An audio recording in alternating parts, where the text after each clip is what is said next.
Teve uma época em que a cólera morbo gracejava pelo interior do Ceará, como diz os escritos antigos, né? Ou seja, ela assolava toda a região cearense e chegou a Quilicó por volta de 1862. Então, Icó, como era a maior cidade da região, na verdade nós tínhamos 15 mil habitantes. Na época era mais gente do que a própria capital Fortaleza. E aí muita gente começou a morrer. Dizem que cerca de 1/3 da população foi morta, faleciam famílias inteiras. Naquela época moravam numa casa 12, 15, 20 pessoas, então era muita gente que falecia. Tanto é que disseram que o cemitério não comportava tanta gente, tantas pessoas, e elas começaram a ser enterradas numa única cova, dobravam as pernas e enterravam uma atrás da outra, para você ter ideia de quanta gente faleceu.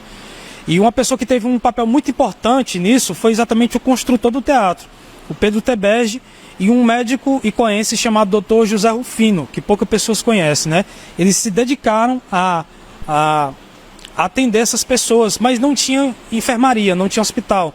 Então o Dr. Pedro Tebege usou o próprio teatro dele, o seu prédio, como enfermaria. Numa época em que não se tinha muito tratamento, então eles cuidavam apenas das questões paliativas, dos sintomas. Os dois, eles passaram praticamente 2 anos cuidando das pessoas mais pobres, porque as mais ricas, eles foram embora para Fortaleza, para Recife, para a região do Cariri, fugiram, tanto é que nunca mais voltaram. E os prédios históricos que nós temos, muitos deles são por uso capião, não é da família original, por causa dessa época. Realmente foi um momento muito triste, afetou muito a nossa economia e praticamente não conseguiu mais se reerguer. Na época nós éramos a princesa do sertão, éramos referência. Então depois desse baque que nós tivemos, a gente não conseguiu mais se erguer economicamente como eram em tempos mais remotos. Então nesse meio tempo o Dr. José Rufino ele adoeceu de cólera, ele foi embora para Fortaleza para se tratar, mas veio a falecer. O Dr. Pedro Tebege continuou aqui sozinho, ele também teve cólera, mas ele não faleceu de cólera.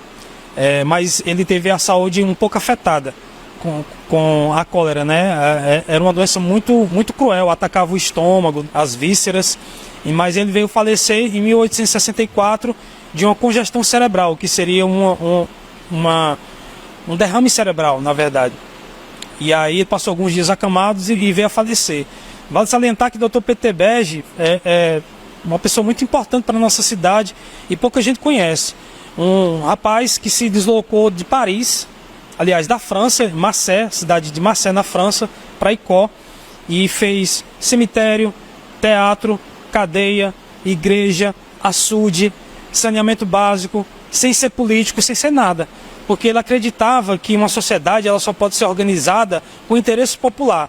Ele pedia dinheiro ao governo, mas o governo não dava. Então ele conseguia arrecadação para poder fazer essas obras dele. Então é uma pessoa que merece ser lembrada, sim, pelos icoenses, que é o Dr. Pedro Tebege, que pouca gente desconhece, né? Pouca gente conhece ele. Então ele usou, quer dizer, um bem próprio em prol da população mais carente da nossa cidade, na época que a gente mais precisava. Isso é um fato muito raro, né? Você dedicar. Tanto é que mesmo depois que a cólera passou, o teatro parou de ser usado, porque as pessoas tinham medo de ser contaminadas. Algumas casas na época eram queimadas, porque eles tinham medo dos móveis contaminarem outras pessoas. Enfim, Icó é uma cidade de muitas lendas, mas muitas vezes a história real é às vezes mais chocante e impactante do que essas lendas, né? E vale a pena ser propagado.